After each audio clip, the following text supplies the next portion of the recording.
So, Amir, Kamran, thank you so much for taking the time to speak to us and to guide us through the process for applying for and hopefully getting this scholarship. And for people that do not know me, I'm graduate of University of Karachi, Department of Computer Science, and I'm kind of trying to bring the alumni together so we all can help each other out. So during the process, I reached out to Amir, who was very gracious and helpful to volunteer his time and his skills and knowledge with everybody to learn from. So Amir, please feel free to take it from here, introduce yourself, and then you can go through your presentation, and then question and answer is going to be at the end. I would definitely recommend all the attendees to please post your questions in the chatting window, and we'll make sure to answer those at the end. Thank you. Yeah, thanks, Mansoor, for inviting me. And so let me first introduce myself as well, so that whatever I say next is more understandable. And so I'm also a graduate from Karachi University. I graduated in 2006. And then I worked in a couple of software houses in Pakistan. One is Itlize and the other was Avanza. After that, I got this scholarship to study in Europe, which is a unique opportunity. And I'm going to explain why this is different from other master's program. So I spent 1 year in Czech Republic studying my master's and 1 year in University of Malta. And then I stayed for some time, about 5-6 years in Czech Republic, and then moved to Netherlands after that. And since then, I'm now staying in Netherlands. Currently, I'm working in a company called Taus, which is basically related to data science. And I'm heading the natural language processing department there. And I think now I'm associated with the Taus for the last 5 years. But I also have this interest to guide the students. That's why from the last 10 years, I'm associated with the Erasmus Mundus Association, which is a student organization. And we are also running a couple of very big Facebook groups. One is for Erasmus Mundus. So if you search on Facebook, Erasmus Mundus Pakistan, there is a group which has more than 50,000 members now. And there are lots of alumni there who can help you, guide you, tell you about different programs. But then we also have a scholarship network, which is one of the biggest Facebook groups, and a lot of Pakistani students who are all around the world. You can ask different questions to them, and we are regularly posting about different scholarships, different opportunities there. So do join these groups if you need any help. Not just about masters, but also about PhD and postdocs and jobs and other stuff. So today, main topic is Erasmus Mundus, which is European Commission scholarship. It's getting very famous now. Previously, people didn't know about this that much. But in the past 3 to 4 years, it's becoming very popular, especially in Pakistan. And I believe that if you see the statistics, Pakistani students are on the top who apply for this scholarship. And that's why our numbers are also getting up. So this year, we are on the top of the recipient list. So I think from the last 3 years, we were in top 3, but this year we topped the rank. And about 166 or 167 students are going just this year on this scholarship. So what is Erasmus? So you might have heard this name a lot because this is a very famous program in Europe. And there are different sub-programs under this. So the name Erasmus, usually it's famous for exchange program within Europe. So if you are studying in any European university or you are from Europe, then actually people always go on these exchange programs. So everyone in Europe, they like to go, if they are studying in one university in one country, they like to go into another country and study one semester there or a few courses there. Because this is very important for Europe, especially for European Union, because people like to integrate, people like to travel. There are so many opportunities for Europeans and non-Europeans who are living here to move around in any country and work in any country and study in any country. So this exchange program is very essential for the fabric of European Union, and it's really serving its purpose. People are much aware about cultures of other countries, much aware about language of other countries. They are participating in politics.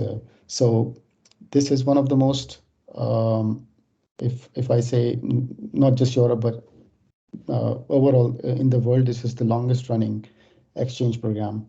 And I think 3 or 4 years ago, they celebrated 30 years of Erasmus, and there was a big celebration.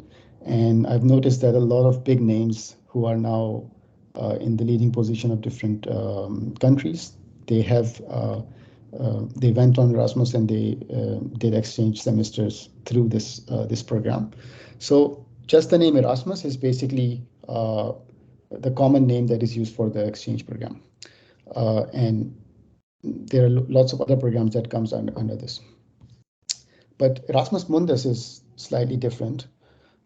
So because there was already this program running in Europe, they come up with a different or a new program for the rest of the world. So previously it was about how European students can, study one semester in different European universities, but now they want third country nationals, so other people who are not nationals of European Union or not studying there, they can come and join European universities and study different programs there. So Erasmus Mundus actually comes from there. The interesting point about this scholarship is that it's not the usual scholarship like in other scholarships. You choose a program, you apply that, and then you apply for a scholarship. And if you get the scholarship, you can continue studying that program.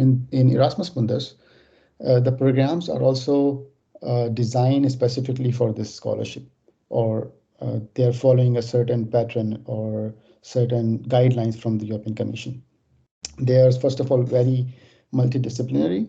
So all the master's program that you will see in Erasmus Mundus, they are not focused on one field, but it's a mix of fields so that it's more practical, it's more applicable. Then also it is kind of designed to cater the job market of European Commission or European Union. So most of the programs you will see that they are very in at the moment, or the topics they choose, you can easily find job afterwards. So that's a very good point about this. Then of course it is basically European Commission is trying to help different universities to get international students, because some of these universities are not that famous, or some of the universities are not that highly rated. And maybe if you are just studying or if you are searching for universities, you might not even apply into these universities, but because they're part of the big consortium and you are getting a scholarship, that means you will say, okay, if I'm getting this opportunity, I will go and study. So that's how they are actually bringing up the whole infrastructure of Europe in terms of education, in terms of universities, which is a good idea, because even if you are studying in one of these universities, they will send faculty from all around the world. Even you can get professors from Stanford or other big American universities who will just come for to teach a course or semester. So the design of these master's program, this is number one. And so the other thing that is integrated in the design is mobility. So anyone who will be studying in this program or any of the master's program, they have to study in more than one countries. So maybe 2 countries, 3 countries, sometimes 4 countries. And that gives another flavor to the program, because you are not only learning about your field, but you're also learning a lot of soft skills. You are learning about how to handle different situations. You are dealing with a lot of different nationalities, different bureaucracy. You have to travel, you have to go to a new place, set up afresh there. So you are actually getting a lot of these new skills, which is outside the curriculum, and that really helps. Once you experience this and once you are applying for a job and you are in the industry, then you can actually recall all this that you have seen in this program or experienced through this program, and that will really going to help you. So this is one of the integrated parts of this scholarship or this program, that mobility is part of the program. Then with mobility, there is another interesting thing that comes, that because you are studying in different universities, that means you will going to get degree from multiple universities as well. So different programs have different structures. Some give 2 degrees, some give 1 combined degree, but you will get maybe 2 degrees, 1 from each university, or if you are studying in 3 universities, they will give separate diplomas from each university and 1 combined degree. And this is also very useful because let's say you are studying 1 semester in Germany and 1 semester in a not very famous country, then you can use the German degree as your main degree, and you can use that for applying for jobs and applying for PhDs. So that gives some advantage that you are getting not 1 but multiple degrees. Plus, it's a fully funded program, so you will get a handsome amount. The fees is waived, and because it's a very highly reputed program, and European Commission is investing a lot of resources in this, so you will get a lot of support in terms of applying for visas, and when you are moving to the countries, they will help you settle down. So everything is included in the structure of the scholarship. I think one thing you will see that because there are so many different master's program under this scholarship, and when you will go to different programs, you will see that the structure of scholarship is different for different programs. This is because this is a very long running program. I think it's running from 2004 or something like that. And every year they add new programs, and every time there is some new programs added, they are following a different structure because European Commission is changing the funding scheme. So in the latest programs that are added from last year, and the new programs that will be added this year, the scholarship structure is very flat, that every month you will going to get 1,400 euros, which is a very handsome amount. It's almost like a minimum salary that one can get in these European countries. So it's good to survive. It's good to, actually in some of the countries, it's really more than enough. You can save a lot of money as well. But in the previous or earlier programs from 2021, the programs that get selected before that, the structure was slightly different. You will get 1,000 euros per month, and then you will get a travel allowance of 3,000 per year, and you will also get 1,000 of installation amount, which you can basically, which is a reimbursement of your visa cost and initial moving cost. So now, if you are going for this scholarship, there is a good chance that you have to spend some amount initially from your own pocket, because the first installment of the scholarship you will get once you will reach your first destination country. So to reach there, initially you have to buy a ticket, you have to book some accommodation. So all that expense you have to pay from your pocket. But of course, once you will start getting the stipend, everything will be covered from that. So one good thing is, as I already mentioned, that this year Pakistan is on the top. 166 students got selected, but even in the past, we are receiving this scholarship in the top 5, top 3 all the time. And in total now there are more than 1,000 or more than 1,100 people who are already went on this scholarship, and they are now either living in Europe or moved back to Pakistan and doing jobs there. I think the employability is very high because if you decide to stay in Europe and you have a European degree, there is a lot of scope. And as I mentioned, that most of the programs are designed to fit you right after your graduation in the market. So it's very easy to get a job after Erasmus Mundus programs. And also, if you decide to come back, Um, uh, it depends on your field, because there are some fields that are still very new for Pakistan, and there is not much scope. So when you are applying for such a field, you have to decide yourself whether I want to come back or whether I want to stay in Europe first and gain some experience, and then I can go back. So it really depends on what is your interest, what is your scope, what really is your future plans. So if you want to go back to Pakistan, make sure that the program that you are selecting or the field you are selecting, there is some scope back in Pakistan.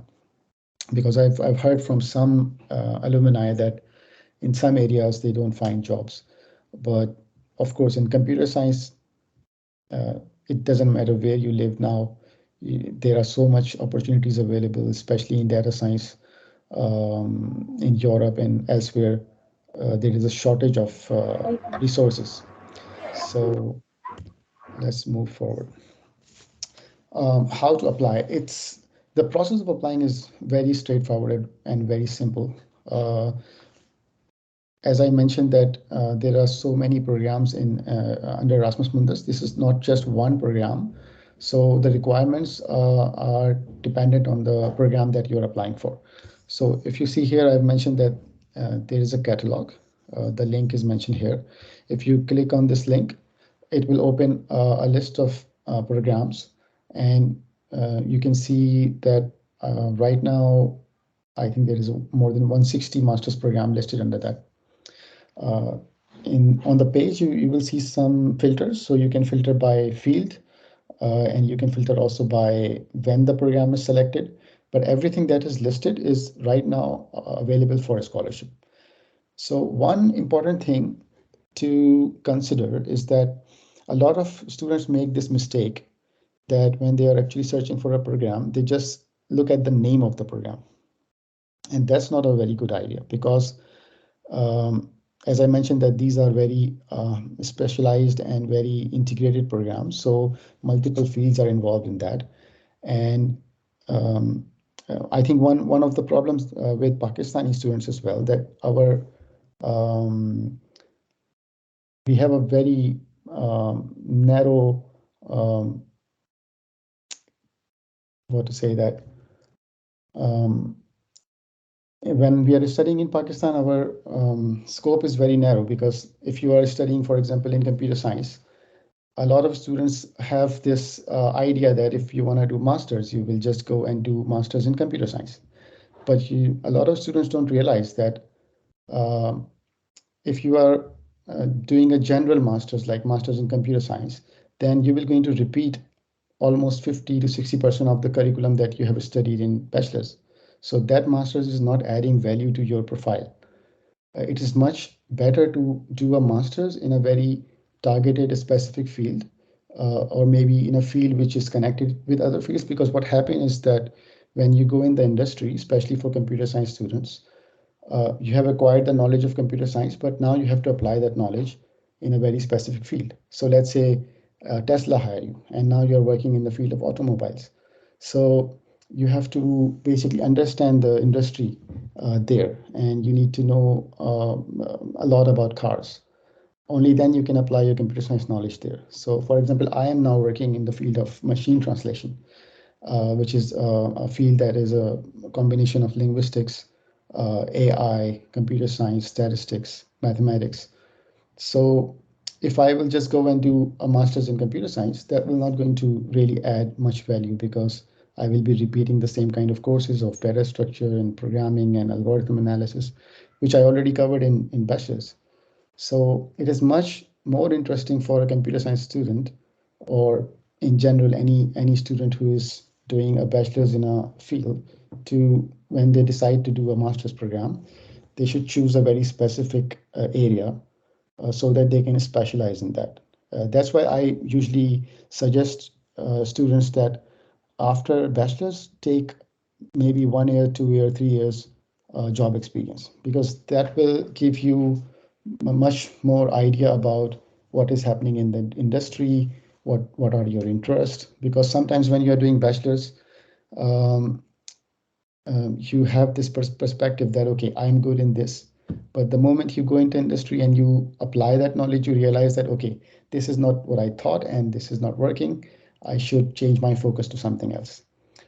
A lot of students just do this mistake that they straight away jump to a master's program. And because maybe they are getting a scholarship, or maybe they think that this is good for them. But after 2 years, they realize that, okay, this is not what I want to do. And then it's a waste of time, because you have already spent your 2 years, and now you are at a point of life that um, you have already wasted 2 years, and now you cannot take decision how to proceed further. So it's much better to, right after your bachelor's, take some experience, take some time off, invest in your thoughts, and try to figure out your interest, try to figure out what motivates you, and then choose that master's program for you. Maybe it can be very different from what you have studied in bachelor's, because especially for computer science students, a lot of people are now interested in data science, but they don't realize that data science is statistics. And a lot of students don't have the basic knowledge of statistics, because when we are doing bachelor's in computer science, there are a few statistics courses, but we don't pay attention, because during those time we were not really aware of the use cases of that. And this is one, I would say that uh, kind of we are lacking in our education system, that we are just studying things and we don't know the application of many things. And only after going in the industry, we realize that, okay, we did some mistake and we didn't get in, proper exposure to a particular field, and now it's required. So then it's too late, or sometimes you have to work very hard to basically get those concepts, especially for statistics, which is very important nowadays. Everywhere, wherever you're applying machine learning algorithms, wherever you're applying data science, your statistics knowledge is very important, because anyone can learn a programming language. You might see that a lot of people coming from various different fields, they are now doing coding, so that's not a big deal. But if you are coming from a computer science background, you have to offer much more. You have to be solution architect. You have to be a problem solver. So it is very important to pick a field where you can apply this knowledge, and then do a master's that can offer you uh, more knowledge about that field. So I can give my example that I did master's in language and communication technologies, where most of my courses were related to linguistics or language studies. So I learned how language works, what kind of models I need. I learned the statistics of those models. So my focus was on that part rather than computer science, because computer science knowledge I already had through my bachelor's journey. So this is one advice for all of you who are now looking to do masters.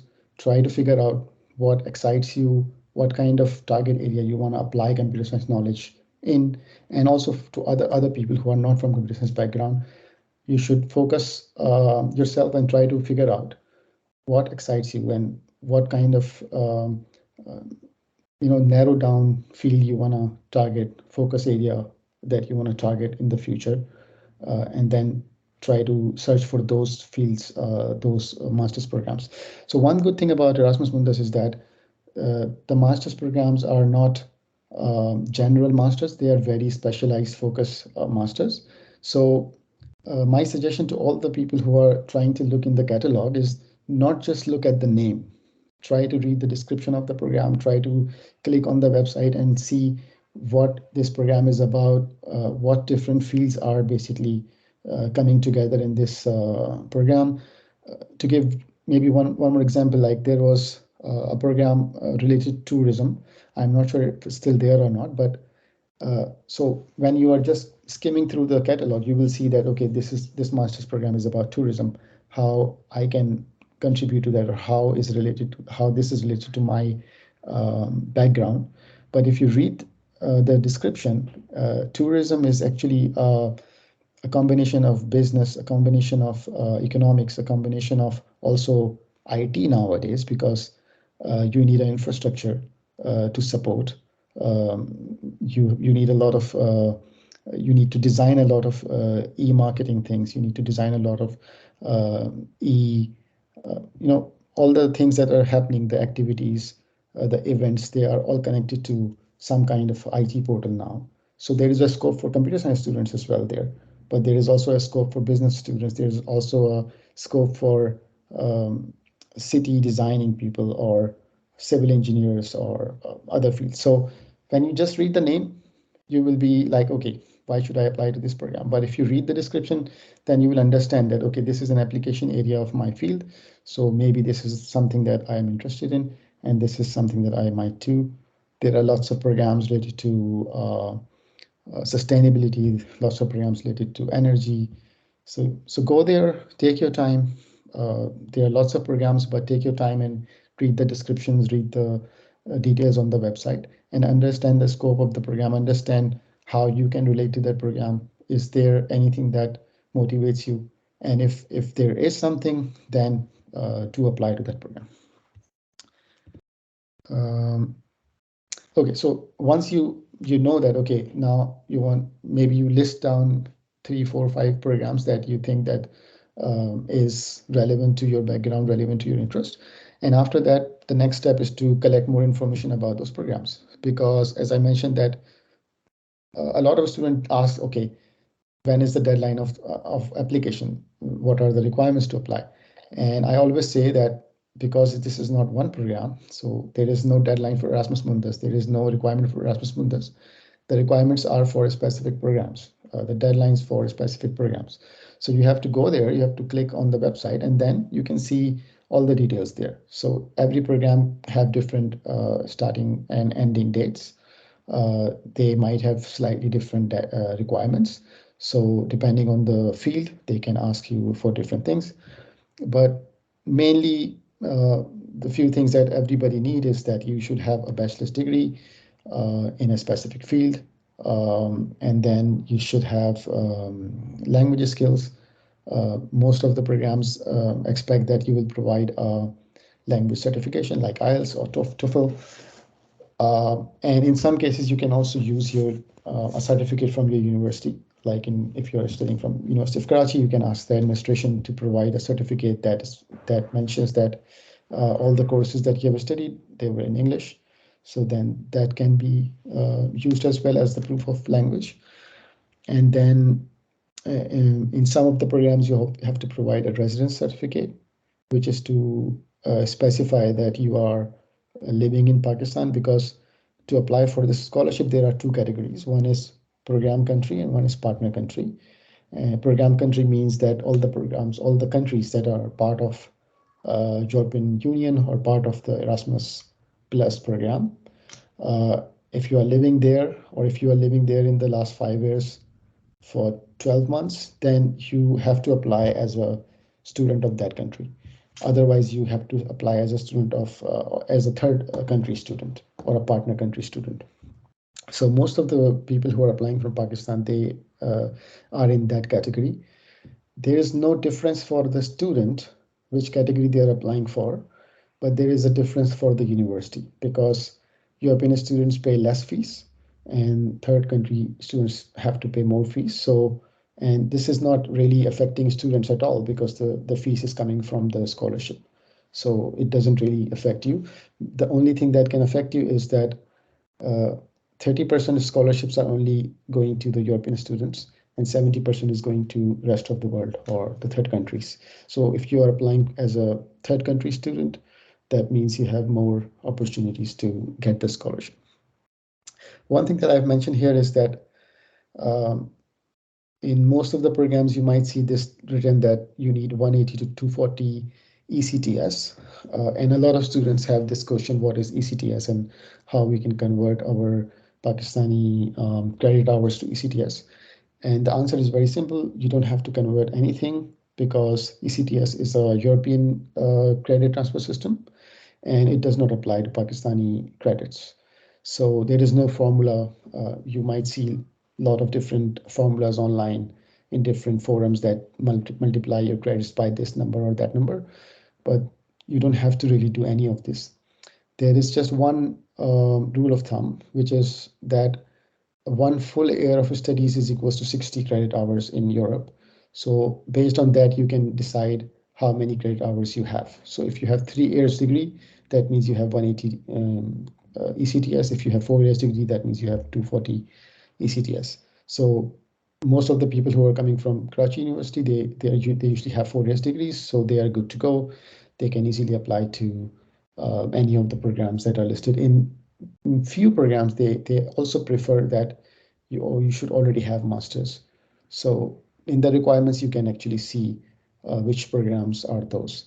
And then there is also one common question that people ask, that if we already have a master's, can we apply? So yes, you can apply if you already have a master's, because as I mentioned that these are very specialized master's programs. So if you are coming from a generic master, if you have studied a master program that is more general, then it could be beneficial for you to basically mention that and relate that to the degree and mention that you have this expertise and now you want to acquire more knowledge about this other field, and that's why you are interested in that.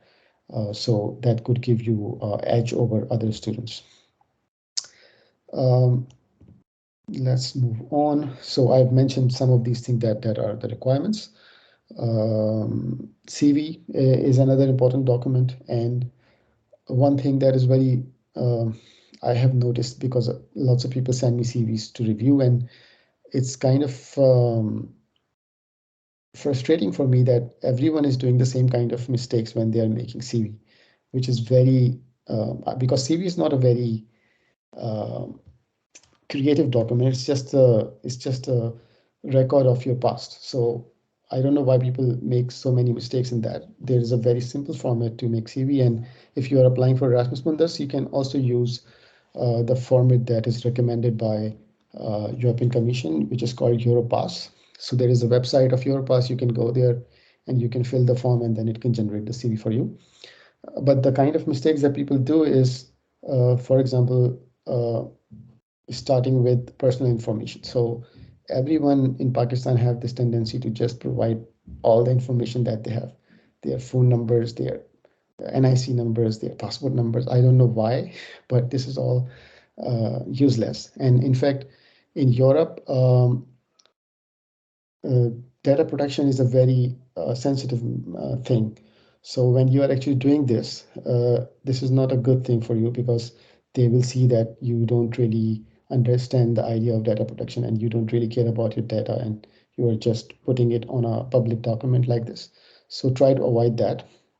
The only thing that you need to mention on the CV is a contact information, which usually is email. Apart from that, you don't need to do anything, because nobody is going to call on your number from Europe. Nobody is going to WhatsApp you. Nobody is going to use your phone number. So avoid that. Nobody is going to send you letters. So your home address is not needed as well. Just your name, one email address, maybe name of the country from Pakistan. So that much is only required when you are talking about personal information. If somebody has to contact you, they will send you an email, and then they will arrange a meeting. And usually the meetings are nowadays happening through these social platforms like Microsoft Teams or Google Meet or some other tool. So when time comes and they have to do an interview or something, they will just send you an email and you can arrange the time, and the link will be shared. So avoid writing all these unnecessary information that will also lengthen your CV, which is not a good idea.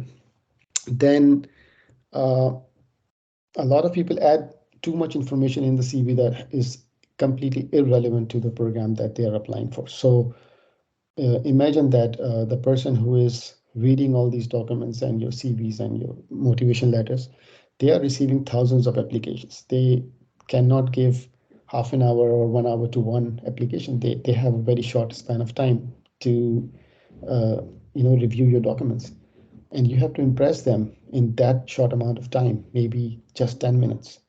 So you have to be very relevant. You have to be very precise. A CV should not be more than two pages. So try to make sure that whatever you're writing in your CV is relevant to the course that you're applying to. So if you have maybe a few extracurricular activities, but if those activities does not fall in the relevant section of the program, then avoid that. Or one mistake that everyone do is they write about their matriculation, they write about their intermediate.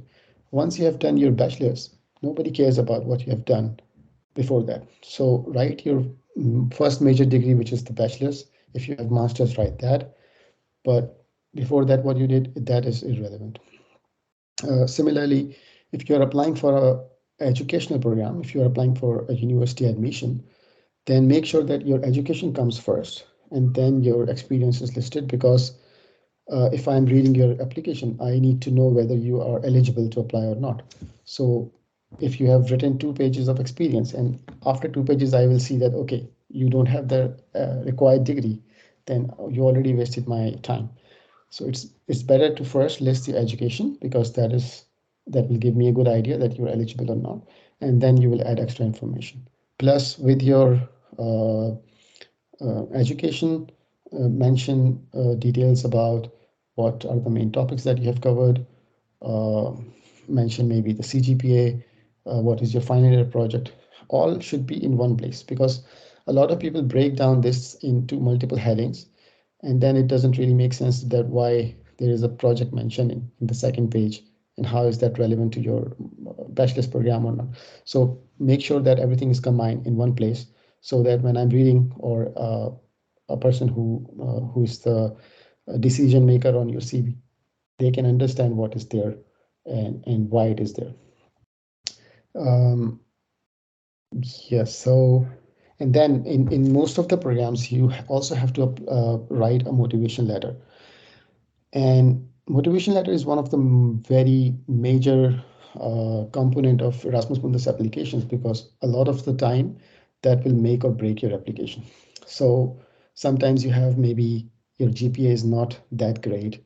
Sometimes you don't have a lot of extracurricular activities. Maybe you don't have research experience, but they will really give very high marks to your motivation letter, because they want to know what ideas you have, what motivates you to apply for this program, what were you doing before that. So a lot of people actually have this wrong perception that motivation letter means writing a story. It's not about that. It's about what you have already done. So motivation should reflect from your actions. So I can give an example. Like in my case, uh, I know that I have to study computer science, but then in computer science, I have to know that I have to do natural language processing. So all the courses that I was taking in my last 2 years of bachelor's, they were a motivation towards this field. So I can really uh, trace my actions, or trace my decisions, that, okay, this is the motivation. That's why I am now applying for this program. So it is not possible that suddenly you wake up one day and say that I now want to become a data scientist. You have to prove that you have previous knowledge and you have certain skills to apply for a data science program. So your actions should speak, and once you have the actions to support your motivation, then writing motivation letter is very easy, because you will just start explaining about what excites you and why you did this project and what did you do in this project, and then you meet this professor and this professor taught you this, or you participated in this project in your job because you're interested in this. So automatically you will start creating a story. So that is one key thing to understand about motivation letters, is that it is automatically coming from what have you done in the past. You don't have to force it. Otherwise, it's very easy to understand that, okay, somebody is trying to just use big words, and if there is an interview, they can easily identify that you are not motivated enough to apply for this program. And then few other things that are very important is you need few letter of recommendations. And those of you who are currently studying, I would say that make sure that you have good relationship with your professors, because a lot of students complain that when they go back and ask for recommendation from professors, they don't provide any recommendation. But that's your mistake. Why didn't you have good relationship with your professors in the first place? I have already graduated, maybe how many years, I don't even remember. If I go back to Karachi University now, and if some of the old professors are still there, they will still willing to give me a recommendation letter because they still remember me. So make sure that in the classroom, people recognize you, people remember you, participate in the class activities, participate in the discussion. It's not important to have the highest score in the class, highest marks in the class. It's important to participate. And then the professors actually know you. Professors know that they have actively participated and they have these ideas, or in certain assignments they did this kind of work. Then they will be willing to recommend you. And also in Pakistan, this is a very common theme that a lot of professors don't write the motivation recommendation letters. So they will just ask you to write something and they will just verify that and sign that. So that is also possible, but it is much better if the professor is willing to spend few minutes of his time and write it on his own. So that would be the ideal case. But if it's not the case for you, just write a good letter and then ask permission from the professor and use the recommendation. Okay, let's move on. So another thing which is very important, it's not mandatory, but as I mentioned that there are a few interesting online groups. Also, Mansoor is running this WhatsApp group with alumni. So once you have prepared your application and you have written the motivation letter, recommendation letter, and your CV and other supporting documents, it is always good to basically go to someone who have already gone through the process, someone who is experienced in the field, to ask for advice. So if there is any things that can be improved, they can suggest you, and then you can improve the application, which will immensely improve your chances of selection. So don't be shy, just approach people, but make sure that you have done your homework. So don't just go to someone with a half-baked application and then ask for advice, because then you are wasting their time as well. When they will see that, okay, this is not complete or this is not ready, then they cannot really help you. So once you have from your side completely like ready to apply and everything is ready, only then approach your seniors, the alumni of the program, or alumni of Karachi University, and ask them for advice, and hopefully they will guide you to make your application better. And after that, it's very simple. You will submit the application. Different programs have different timelines, as I mentioned, so you have to wait for their process. Some programs do have interviews. Some programs don't take interviews. So you just have to make sure that you are following the guidelines and following the updates of the program. And also, when you're applying, the process of applying is also different for each program. So just go to the website, follow what instructions are there. In some cases, you have to go to a specific university and apply from there. In some cases, the program has integrated the application system in the website. In some cases, you might have to apply in two places, one for one university and then submit another form. But in all cases, when you are applying for Erasmus Mundus Master's Program, you are already applying for scholarship, because this is not a need-based scholarship. This is a excellence-based scholarship. So it doesn't matter whether you can afford the program or you cannot afford the program. If you have good educational background, if you have good motivation, if you have good skills, you can get selected. And of course, because they are trying to attract students from all over the world, so there are some limitations from that how many students they can get from one country or one university. So each program that is selected under Erasmus Mundus, they are for 4 batches. And after that, they have to reapply for funding, or if they cannot get funding, then the program is finished, or the program they can run on their own, the universities. But in those 4 batches for which they have received funding, they can select only 10% from one country, which is something around 6 to 7 scholarships. And Pakistani students are very active and very aggressively applying. So most of the time they, fill all the quotas that they have. So uh, basically, there is a tough competition because so many students are applying, and you're applying not just with Pakistani students, but with the whole world and also in your region. So there is a lot of applications coming from Bangladesh. There's a lot of applications coming from India, but still, I'm really glad that Pakistani students are making to the selection, and you can see the numbers as well. Yeah, I've already mentioned that. Then next you just have to wait for the results, and yeah, the process is very simple. And if you join the Erasmus Mundus Pakistan Facebook group, we already have written the steps very clearly. There is a guide available. You can follow that. But if you have any question, now is the time. Okay, great, awesome. So Amir, thank you so much for your thorough presentation. It's been wonderful and filled with so much content and knowledge. So we do have quite a few questions from the attendees, but one main question that in fact few individuals have directly asked me is more about, is this a scholarship or is this program for undergrads? Can undergrad, can we use this, or can we come to Europe for undergrad using this particular program? And if not, what are our options? So do you want to answer that first?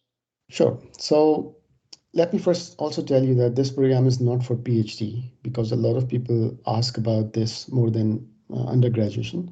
So for PhD, if you are applying for PhD, there is another program from German Commission called Marie Curie, and there is a very different process for that. It's much more competitive, and you have to basically write a proposal to get a grant. But you can go to Marie Curie website, and there you can see the options for applying for PhDs and further than PhD there. For undergrad, the programs that I was mentioning in the presentation, the Erasmus Mundus joint master's degrees, they are just for master's program. But there is another possibility for undergraduate students to go on exchange semester or to go for 1 year to study as an exchange student in different parts of Europe. But the problem there is that you cannot apply directly. So the university has to collaborate. So let's say if you are studying in Karachi University, if you are studying in UBIT, you have to ask the professors in UBIT to basically talk to one of the universities in Europe or a consortium in Europe to apply for a grant. So they have to write a proposal. They will share some interest that our students will come there or our faculty will come there, and the students from Europe will travel to Pakistan to maybe study or attend few courses. And if the project is approved, then they will receive the grant to basically send the undergraduate students to Europe. And I think if you are in from UBIT, you can also contact Sir Farhan, because there was one program previously running like this where some of the students actually went and studied for a year abroad, and their credit hours can then count back in the degree that they are doing in Pakistan. Okay, great, awesome, thank you. So going down the list, so very first question is from Kamal, and she's asking if we can apply for our spouse and children at the same time when we apply for the scholarship, and which countries. And there's another question down the list from Kamal. Which countries are more flexible in giving visas to the spouse and the children?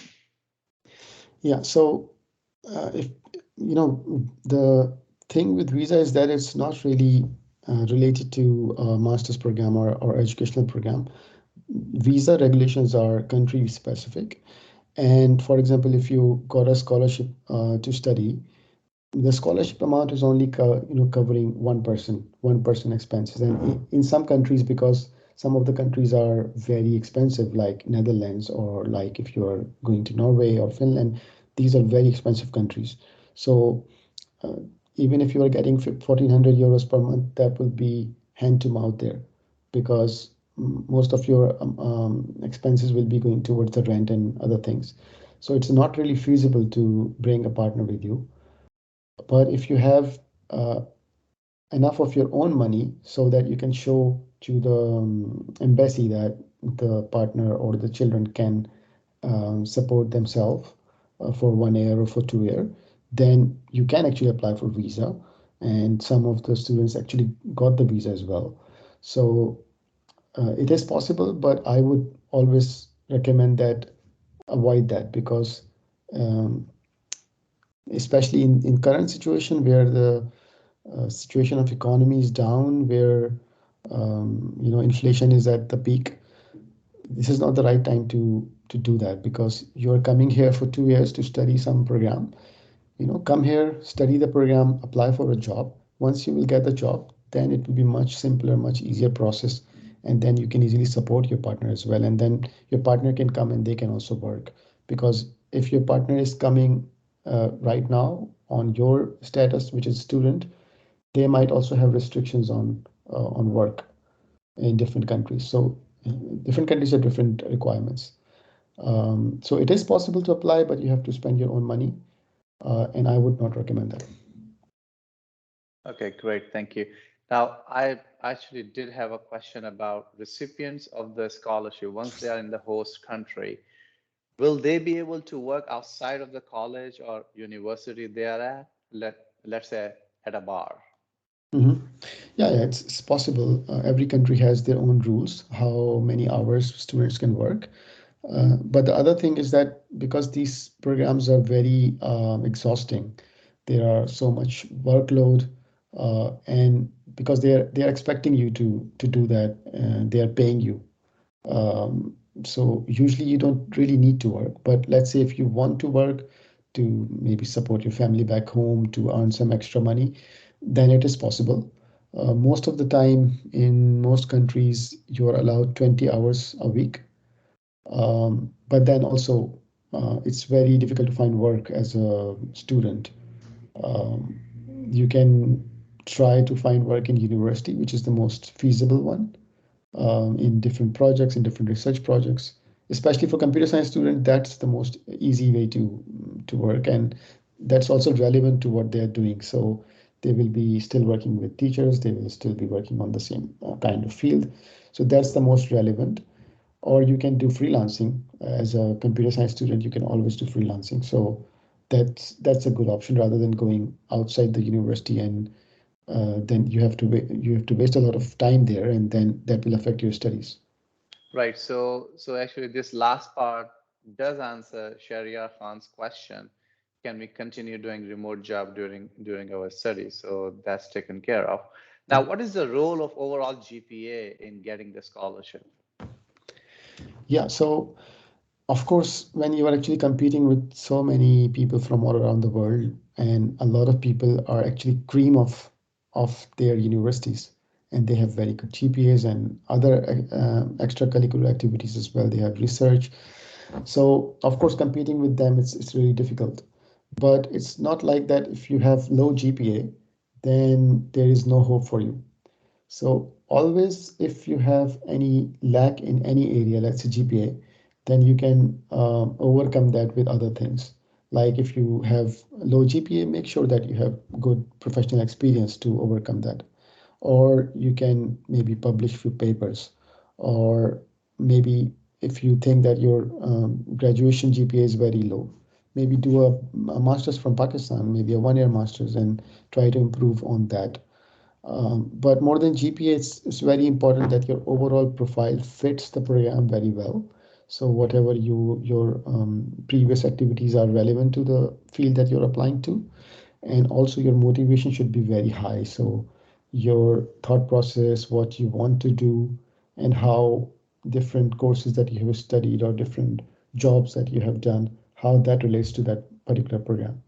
So if I give my example, I was trying to do this master's in computational linguistics. I already had a publication from my bachelor's, so that was a motivation. And the things that I was doing in my jobs, I can relate that to also natural language processing. So that was a very clear path for me to apply for that particular program. So make sure that your vision is clear, your motivation is clear, then GPA can actually um, kind of does not really matter, but it's one of the things that they will consider. Okay, great, awesome. So on that note, I mean, would you recommend for technologists on this, webinar, because they are looking at the entire profile, right? So entire profile may also include if somebody were to launch a YouTube channel and they are publishing technology videos on it, they're teaching the world, different concepts, and they have 10,000 followers, so that would distinguish them, right? Yeah. So these out of the box thinking and ideas may beef up their profile. Yeah, for sure, for sure. If you are maybe a good writer and you are maintaining a blog or maintaining maybe you're, for example, writing articles on Medium, make sure that is visible on your CV. Highlight that. One thing that you can always do to overcome any deficiency is to do online courses. And now there is like a world out there. You can do courses from all these big universities by just sitting at your home. You don't have to really get the certificate. You don't have to pay the fees. Actually, they even offer some scholarships. All these big platforms, Udemy, Coursera. So they give also scholarships to get the certificates as well. So try to apply for that. But just get the knowledge and put it on your CV. Make sure that the courses that you are doing are relevant. So let's say if you want to become a data scientist, try to acquire as much knowledge as you can for data science and apply that in your projects. For computer science students, that's really easy to basically highlight something that you can work on an open source project. You can put it on GitHub, and then you can show that, okay, I have done this. I have trained this model. This model is available in this platform. I have solved this problem and I have written an article on that. Whatever you are doing, make sure that is highlighted in your CV. Okay, great, thank you. Ibrahim Khan is asking, and that's more about interdisciplinary. Say if I'm from engineering background and want to switch to big data management or any other data science related field, so how should he go about approaching this scholarship? Yeah, I think one thing which is very interesting happening in the world, that now there is a data boom. So every field now has some connection with data science because they are trying to solve problems in their field with the data that they already have. And interestingly, all the algorithms that you have to apply to solve any problem, the algorithms are the same. It's just about the perspective or the problem solving skills that you can fit that algorithm to that particular problem and how you can model that. So there is a big scope of data engineers who have knowledge of the field right now required.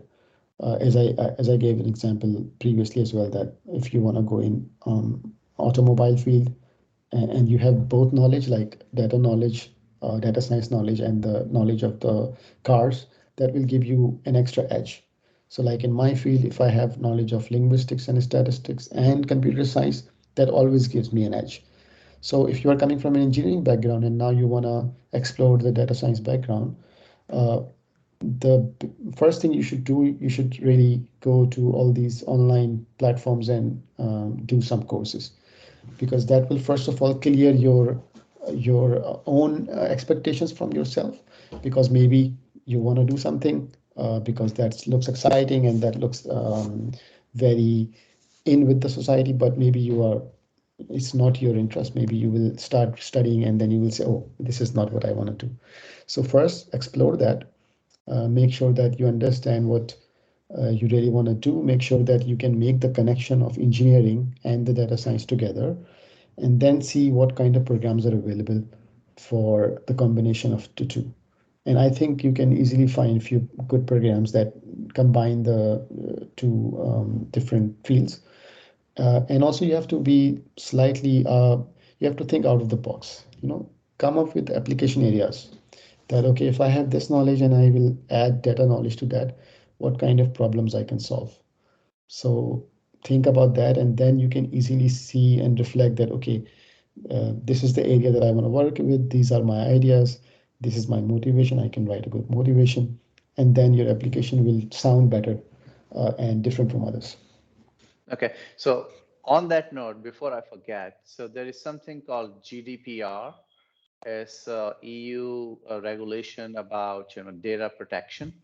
And I think it was launched 3 or 4 years ago, and companies across the world are now required to implement that.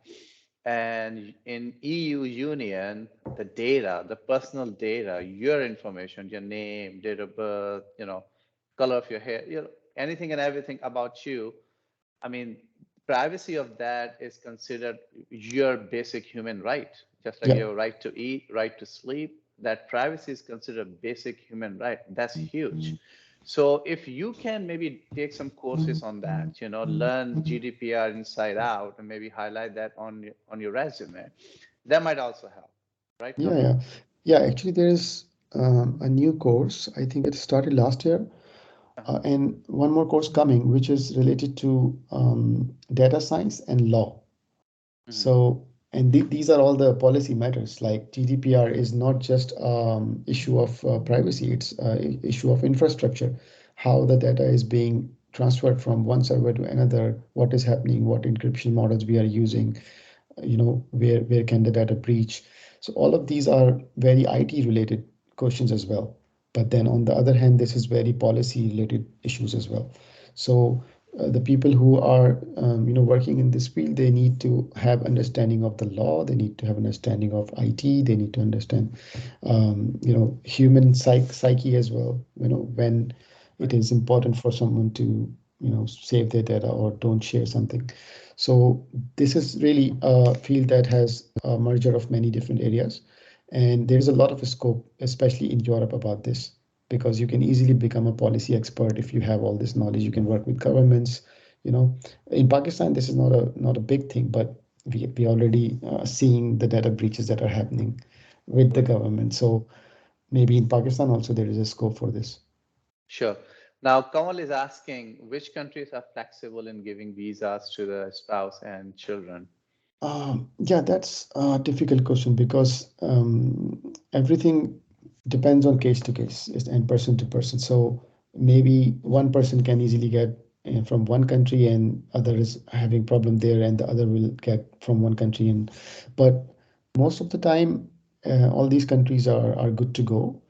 You only have to see the current political situation, because that can affect your visa application a lot. Like last year and before that as well, we are having some problem with France because of the political issue. There was a very delayed response from them, and a lot of people or students were expecting that the visas will not be granted, but in the end, most of them got the visa. And then there are some countries which have a very long processing time, like Austria has a very long processing time. So, but when you are actually applying for studies, um, you cannot really pick and choose, especially in Erasmus Mundus. You cannot really choose the country. You can choose the degree, and the degree is offered by uh, a consortium of universities. So, if you are interested, for example, in my program, then you cannot just say that, okay, I want to study in Germany. That will not going to work. You have to see which universities created that consortium, created that program, and only in those universities you can apply. And then you have to study actually in two countries as well. So you need to get one visa when you are going from Pakistan, and then you have to get another visa when you are moving to another country. Maybe you have to apply for three visas if you are moving another country. So that's also one of the reasons that I don't suggest that you should bring your spouse or children, because it's a mobility program. After every 6 months, 1 year, you have to start, pack everything and move to another country. And with a spouse, that will going to be very hectic. Right. Okay. Abira is asking, what is the criteria for bachelor's scholarships? I'm assuming answer is no, because this is for master's, right? Yeah. As I mentioned that you can do that, but then you have to talk to your professors to actually apply for the grant. And if they need some information, they can contact us. Okay. Roshan Tariq is asking, what is the procedure to apply for the PhD program?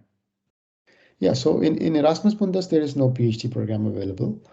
If you want to apply for Marie Curie, which is the most prominent European Commission program for PhDs, they just go to their website, and usually they have a lot of ongoing projects, and you have to read the requirements and submit a proposal, because that's a proper research kind of grant that you have to write a proper proposal and then submit that, and then you can get grant for PhD. Or if someone has already applied, they might have list there that currently we need PhDs in these areas. So you can directly apply and follow the requirements there. Okay. Shamuddin is asking, in how many programs can we apply at a time? Yeah, so in the past, like 2 years ago, you can only apply to up to 3 programs per year. But now they have lifted this restriction, so you can apply in as many programs as you like. But I always suggest to students that uh, make sure that you are focused. So it is really not ideal that you are choosing 10 programs and applying to 10 programs, because that means you don't have clear focus. Although different programs have different kind of specialities. So identify what really excites you, what you really want to do. So after the 2 years, what will you do with that degree? So make sure that your focus is very clear, and then select maybe 2 to 3 programs, because you have to tailor the application according to the program. So if you are making a generic application, then there is a good chance that you will not get selected in any of the programs. So you have to customize the application according to the program, which is really a cumbersome process. You have to really spend a lot of time to write motivation letters and to make sure that CV is according to the program. So it's always better to just choose 2, 3 programs at max and apply in only those, and make sure that your application is, the right fit for those programs. Okay. Ibrahim Khan is asking, will applying as a program country candidate will affect stipend? No, so the stipend will not going to be affected. As I mentioned earlier as well, that the main difference, program country versus partner country, is for the university. Because if you are coming as a program country, then they will going to get half of the fees. So if the fees is 18,000, they will get only 9,000 for you. And if you are coming as a partner country student, then you are paying higher fees. But for you, it doesn't really matter, because the fees that's directly coming from European Commission. Okay, great. Now, another recurring theme that I'm seeing in the questions is that folks, they already have a master's. They want to utilize this particular scholarship. So really the question is, number one, are they eligible for it? And number two, if they are not, for whatever reason, should they hide their current master's and then apply as undergrad? No. So I think I already answered this, but let me Okay. re-emphasize, that if you already have a master's, then do apply. So, so in some programs, they even prefer master's students, because they have much more knowledge to fit with the program. Because as I mentioned again and again, that these are highly specialized interdisciplinary program. So sometimes with your bachelor, you might not feel that you can easily understand some of the courses. So with master's program, you can have more knowledge. So if you are doing something, if you are currently enrolled somewhere, do mention that, and make sure that the courses that you have already studied that are very relevant to the program, highlight those. So if you have already completed a master's, even after that you can apply. But make sure that your motivation is very strong, why you are doing another master's, why not a PhD. So if you are choosing a master's, that means you are telling them that there is something about this master's program that you were missing in the previous master's, or in the previous master's, this is the bridge to this new master's that you want to do. And your motivation is all they will going to check, uh, and the connection that you are making. Otherwise, if you have done a master's in a very different field and now you want to suddenly switch to a different area, then your motivation might be very weak, and they will really like to see how you justify your decision. And in that case, they might reject your application. So make sure that your motivation is right. Okay, great. Thank you. Sayyida Sumaya is asking, might you be able to share a sample of a motivation letter? Yeah, I think this is something that I usually, or I always say to students, that don't do that. Don't look at the samples of others. because then you will get kind of either inspired, or you will see that, okay, I have to write this way or that way, because motivation letter is a very personal kind of document, and you should have your own reflection in there. So try to come up with your own story, try to come up with your own ideas. The way to write motivation letter is very easy. That, for example, if you have to write a 2-page letter, start with maybe 4-page letter. Just write everything that comes to your mind, whatever you have done in the past, what you want to do in the future, why you want to study this master. Just put everything on paper, and then start cutting down things and start making a story. Start to connect different paragraphs with each other. That, okay, I did this in my bachelor's, and this is why I did this, and now I want to do this. This is why I want to do this. In my job, I was doing this project, which has motivated me to do this. So all of these links you will start making, and then suddenly you will see that, okay, there is a story forming. And this is very important, because you need the reader to be engaged in your story. It should not be disconnected, that in one line you're talking about something, in another line you're talking about something else. And then also, another mistake that a lot of students do is that when someone is reading your motivation letter, they already have your CV in the other hand. You don't have to repeat things there. You don't have to repeat the dates. You don't have to repeat the names of the institutions, because that's just, taking up space and wasting lines. So don't repeat things that are already in CV. Write something that is beyond the CV. Write the story behind the reasons of choosing something, reasons of choosing the bachelor's program, reasons for choosing a job. Write about those things. Okay. Kamal is asking if an interview is mandatory for every program, or it depends. Yeah, it depends. And uh, in most programs, there is no interview. Some cases they will ask for some clarification, so they will ask for an interview. Um, and in some programs, it's also possible that some students might be selected straight away, and for some other students, maybe there is a tie between few students and they want to take a decision on those. So they will just ask those students to come for an interview, and then interview is it's an online interview. They will send you the details, and mostly they are not following a certain script. They are just um, you know making a conversation based on the documents that you have submitted, or what you have written in the motivation letter, or what you have written in the CV. Based on that, they will ask you a few questions. Because this is another thing that students ask, how to prepare for interview. And my answer is very simple, that you don't have to prepare for interview. That's what you were doing the last 16 years. That was your preparation. So if you know about a topic, you don't need to read a new book about that. You can just go and talk about that. If you have motivation about a field, then you should automatically be vocal about that. You can already express yourself about that. So you don't really have to overdo things. You don't have to fill with new things that you cannot explain to someone. Stick to your positive points, stick to your strong points that you can comfortably explain, and just talk about that. Interview is just a chit chat. Okay, great. Now, Hassan Khan is asking how much investment we need for block account. I don't know if I understood the question.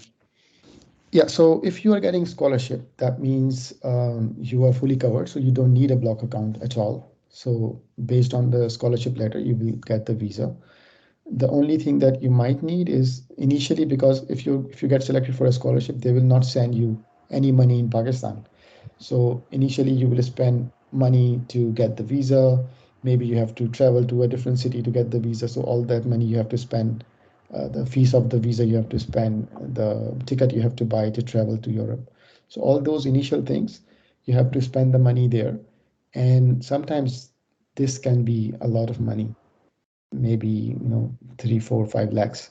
So that you have to initially spend, but as soon as you will reach to Europe and you will start getting this stipend, that will be enough to basically cover that part as well. So you will save some money, that if you have maybe taken a loan or something, you can pay that off easily. Okay. Now the next three questions from Kamal, Sayyida Sumaya, and then again Kamal are about MPhil, having masters, and then being able to apply. I think answer is yes. And then do we get to choose the host country? I believe answer is no, correct? Yeah, so as I mentioned that each program is designed by a specific set of universities, a consortium. So in one program, let's say there are 4 universities participating. So you can only go there and study in those 4 countries. Whether you can choose which country to study in out of those 4, that depends on the tracks of the program. So maybe a program will say that you have to study the first semester always in this university, and the second you can choose, and the third you can choose. So it depends on the program to program how you can make the path. One thing that I would suggest that if there is a program where you have to give recommendations that I want to study in this or that country, make sure that you are choosing 2 different or contrasting university where you can study different specializations. So, for example, in my program, there was half of the part that was computer science, half of the part that was linguistics or AI or statistics. So I studied in one university that was more advanced or more experienced in the area that I was lacking because I don't need computer science skills. So I choose that university because I wanted to gain more knowledge about linguistics or statistical modeling. So you can also decide based on that which university to study. Okay, great, thank you. Hanan John is asking, is work experience required for this scholarship? It is not required. Maybe in one of the programs they mentioned that you need some experience, but in most programs it's not required. But it's a good thing to have work experience because if you have work experience and that is relevant, you're already getting some extra points for that. Of course, with work experience, you can relate more to the fields, so that's very important. And as I initially mentioned as well, I always recommend students to don't just rush to a master's program. Take some time, maybe work in the industry for 1 or 2 years, experience or get the exposure of the field so that you understand what is happening in the world, whether what I've studied is really applied in the same way in the industry or not. Once you will know that, you will understand that, okay, this is the area that I want to specialize in. And then it's much easier for you to choose a more relevant, more interesting master's program for you. Okay. Kamal is asking that she has seen the catalog on their website, but she doesn't see the 2022 as an option. So is the scholarship not open yet for 2022? So the list of years that are mentioned there, they are not application years. They are when the program is selected. As I mentioned that each program is selected for 4 intakes. So some of the programs are selected maybe in 2021, some of them are selected in 22, but all the programs that are currently listed in the catalog, they are available for scholarship for the next intake. And whether they are right now accepting application, that depends on their deadline. So you can go to the program and you can see whether they have new deadlines available for application. If not, then you have to wait. You can maybe judge based on their previous last year's timelines that when they will be open. So some of them are already opening, some will open in November, some will December, and then the deadline will be accordingly in January, February, March. So every program has different deadline. Okay. Basharat Ali is asking that he has around 1.5 years of experience in data analytics and currently working for EY with CGPA of 3.5. Would he be an ideal candidate for data science masters? So, usually there are 2 questions. Are you eligible? I would say yes, you are eligible. You can apply because you fulfill the requirements. But are you the ideal candidate, or will you be selected? That really depends on so many factors. And the most important factor is who you are competing with. So let's say you get very unlucky and all the good people and all the people who have much more experience and much more GPA than you, they decided to apply this year. Then they have to rank somehow, and then maybe you will not be in the top 10 or top 20 how many scholarships they are giving. But let's say you are very lucky this year and all the people who are applying are does not have the similar kind of profile than you, and then you will be the ideal candidate. So that's a very relative question depending on who you are competing with. Okay. Hassan Khan is asking that his uncle who is in Canada is going to be sponsoring him. So will he still need a block account? Well, for Erasmus Mundus, there is no relation with Canada, first of all. And if you are getting a scholarship, then you don't need any account at all. If you are going on your own, so if you are going to study on self funding basis, then depending on the country, you might need to provide some funds. For example, if you are going to Germany, then I think they have something like 10,000 euros per year. You have to block that. But that really depends on the country that you are going to, how much money you need. And if you are not getting a scholarship, only then you have to show bank statements or block accounts or other things. If you're getting a scholarship, there is no financial, any other financial things you need to disclose. Okay. Nasrullah is asking, can you move to any other EU or non-EU country after master's instead of coming back to Pakistan? Yeah. So one thing which is good about this program is that there is no bound. So if you want to come back, you can come back. If you want to stay, you can stay. If you want to move to another country, you can do that. And this is one of the beauty of living in Europe or European Commission is that um, the mobility is very easy. If you are working in one country and you find out another option in another country, you can just apply, move there, and you will get a residence permit there. So, and of course, there is a possibility to stay longer in Europe and get the nationality in different countries. In most countries, in 5 years, you can easily get a permanent residency or a passport. So that's also an attractive option. But yes, you can actually move around, and wherever you can find a job, you can do that. One thing I will also add here is that in some countries, you can also, after master's, apply for a job search visa. Uh, but different countries have different requirements. So in some countries, you might have to show some money. In some countries, they will just look at your background. And Netherlands is one exception where even if you have studied Erasmus Mundus course in any of the other countries and not in Netherlands, even then you can apply for a job search visa for 1 year in Netherlands, and the requirements are very simple. So that is kind of an interesting option. Okay. Nasrullah is asking, can you switch to any other field for masters after graduating in like media or business? Well, that really depends on your expertise or again, motivation is the key. If you are trying to switch to another field, you really need to have reasons, and your actions should reflect your motivation that, okay, this is why I'm deciding to move. Not just because everyone is doing something and now you want to do that. This is good for you. Maybe you will do very good in that field in the future, but to explain to someone else that, okay, I am trying to do this, so can I just switch to a new field? So for example, when we are hiring, I take a lot of interviews. So a lot of people nowadays, they have a background in electronics or electrical engineering or some very irrelevant field from computer science.